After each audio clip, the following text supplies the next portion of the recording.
Well, hi folks, welcome to the Cumbrian homestead.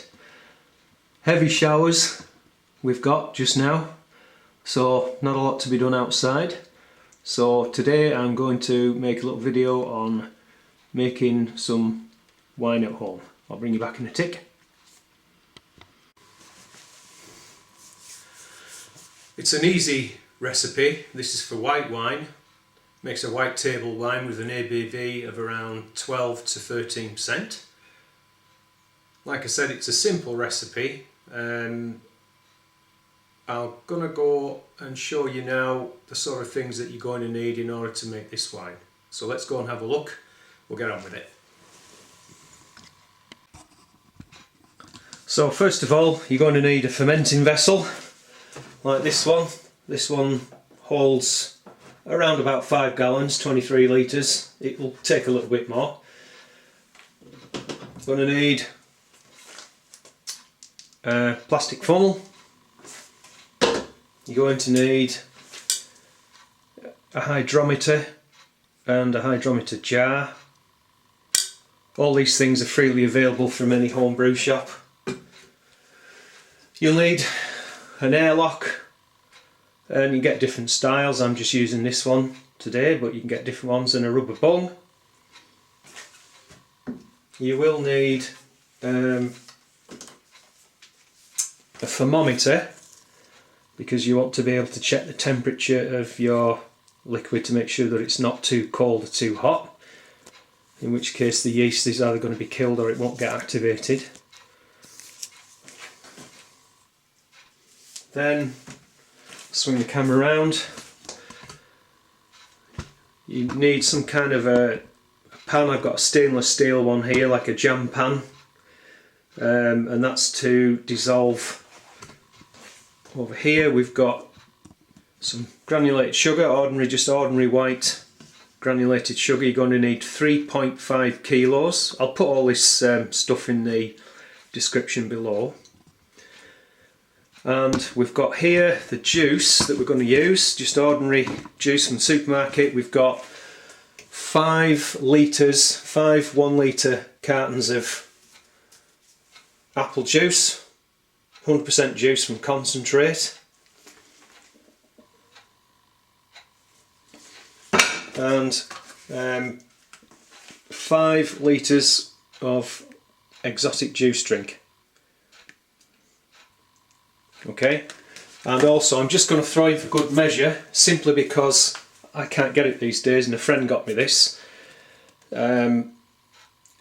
pressed white pure grape juice, pure white grape juice. So I'm going to throw in a carton of that. I used to be able to get it all the time, but for some reason it disappeared off the shelves and it's never come back.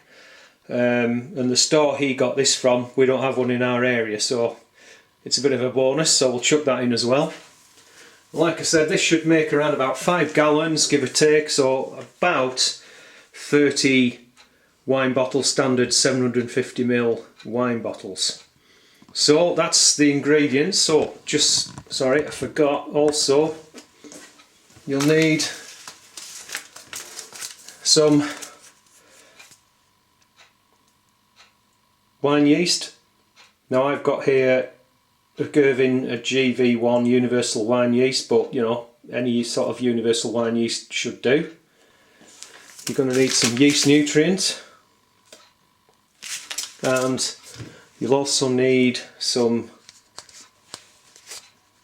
citric acid.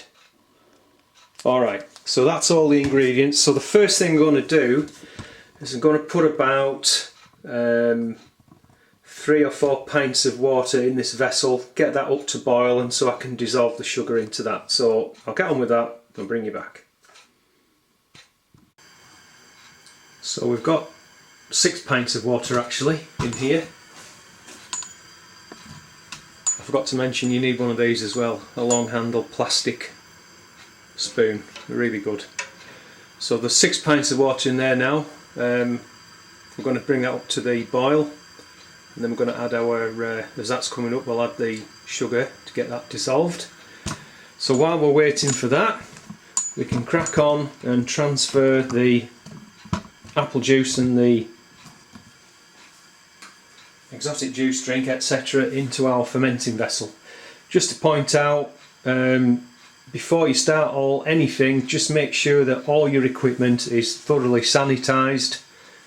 You can use, there's different proprietary sanitizers. I use one called VWP, but also I use sodium metabisulfite in a 10% solution, which is 100 grams of sodium metabisulfite dissolved into 1 litre of cold water. So either of those will definitely do the job. If you're using sodium metabisulfite, be careful you don't inhale the fumes, because they're pretty bad. Okay, so we'll crack on. So what I'm going to do now, as I said, I'm going to take my cartons of juice and pour them through the funnel into our fermenter. So I'll bring you back when we've done that.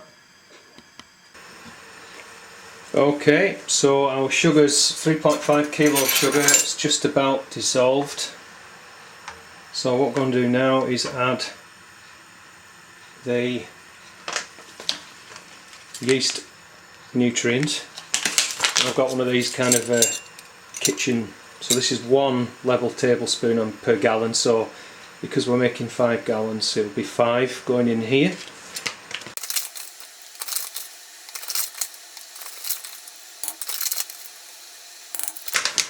Then I'm also going to add 5, again level teaspoons of citric acid.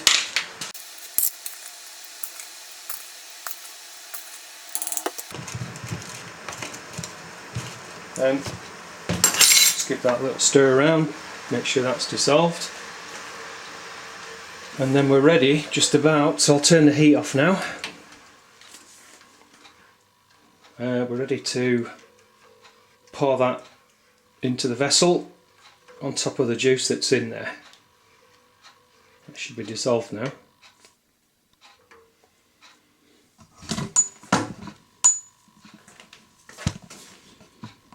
I don't know if you can see that, but I've got the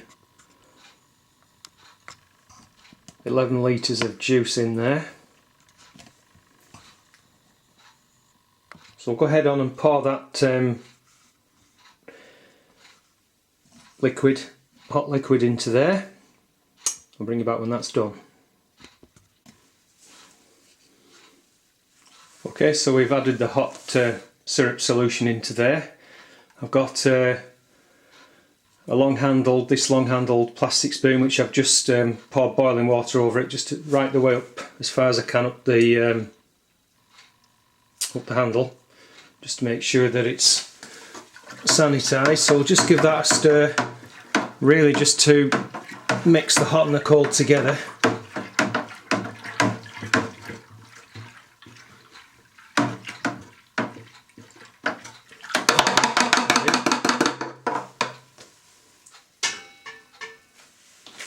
So now if I'll just move the camera back a bit.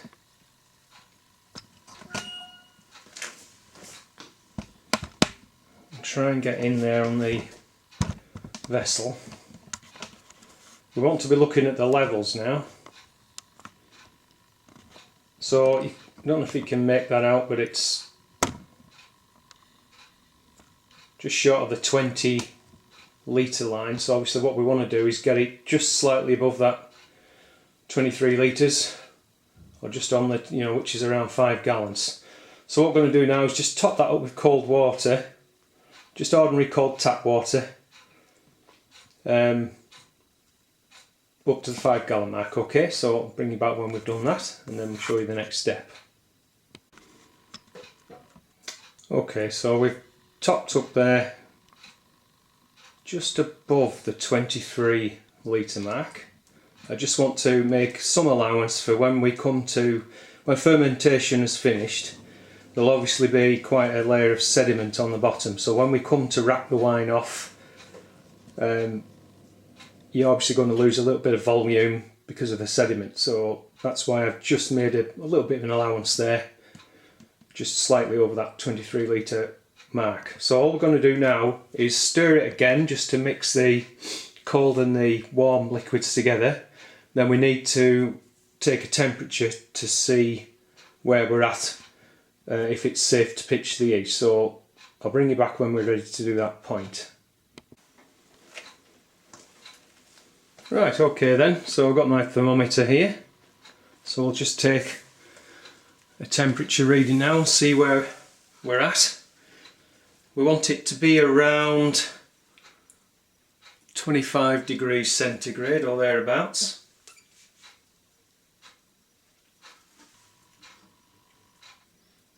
"20 would be fine actually, or even perhaps as low as 18.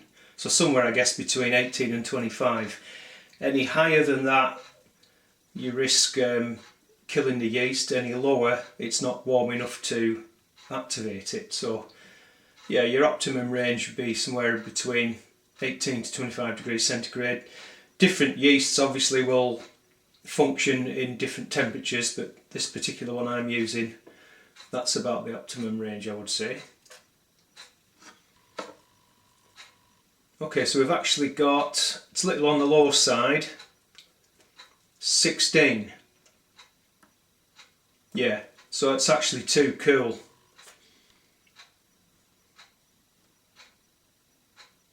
Just check again. Yeah, it's at 16. So I could add a couple of pints of boiling water to increase the temperature, but obviously that will dilute the ABV. So what I'm going to do is, I'll swing the camera around. I've got my heater tray here, because obviously it's coming up mid-November and the ambient temperature in the room wouldn't be warm enough to help fermentation. So if it was summertime I wouldn't be bothering with this, but now it's a necessity really. So you can see I've got this heater tray, it's switched on. What I'm going to do is sit the vessel on there for a few hours and let it heat up a little bit, and I'll pitch the yeast later on today, probably about tea time. I'll check the temperature again, and as long as it's over 18 degrees, all we need to do is just sprinkle the yeast on, fit the cap and the airlock, and that's it, we're away. Now the only other thing that I need to do is we need to test the SG, the specific gravity of the must, this wine must, just to make sure that we're at the right starting gravity, which for a 12 to 13% ABV you need to be around 1085. So you can see that that's why I've got this trial jar here. So I'm going to bring you back and we'll have a look at the gravity.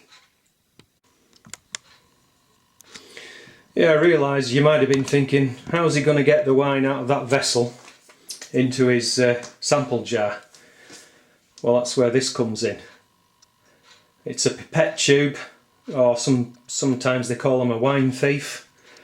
So basically I'm just going to put that in there and suck the wine up, put the finger over the top and then transfer it into my jar. Okay, so I'll bring you back when I've done that. Righty ho, so we've transferred the must into our sample jar. So we'll spin the hydrometer around. Now the only problem, it'll tend to stick to the side of the thing. That's better. Now the challenge will be to see if we can get the camera to zoom in sufficiently. Sorry about this. Just to try and show you what's going on there.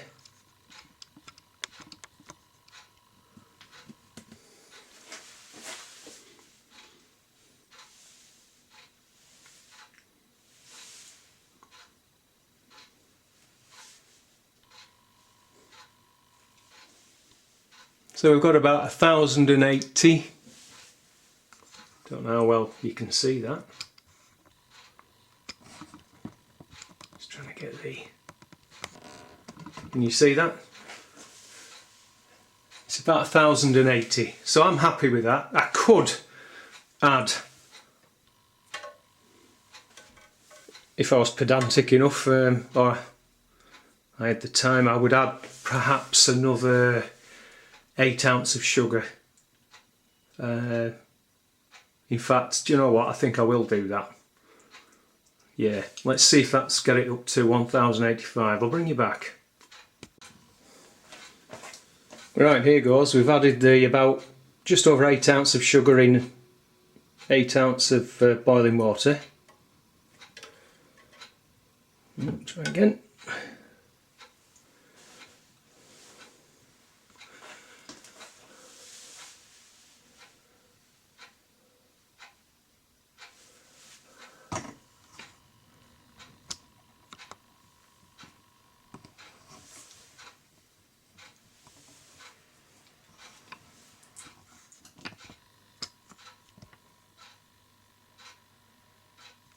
Not particularly good angle on the jar, but it's raised it a couple of points. It's about 1082, I would think. Let's get it.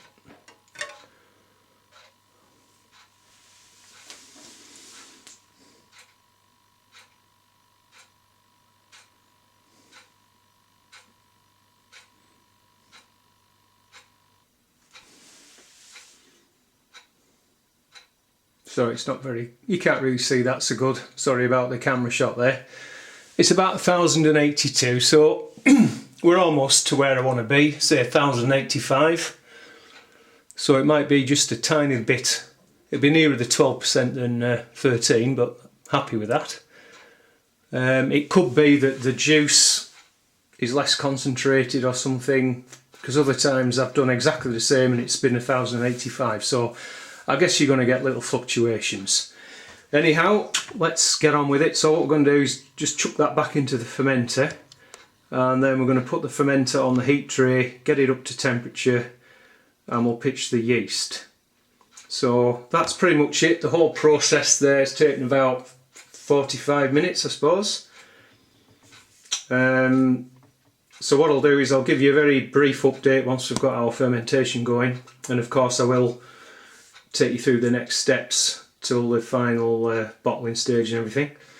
So I hope that's been useful for you. Please, if you've liked the video, please hit the thumbs up button. Please do leave your comments below, share, and do subscribe to my channel. And I will see you soon in the next one. Bye for now.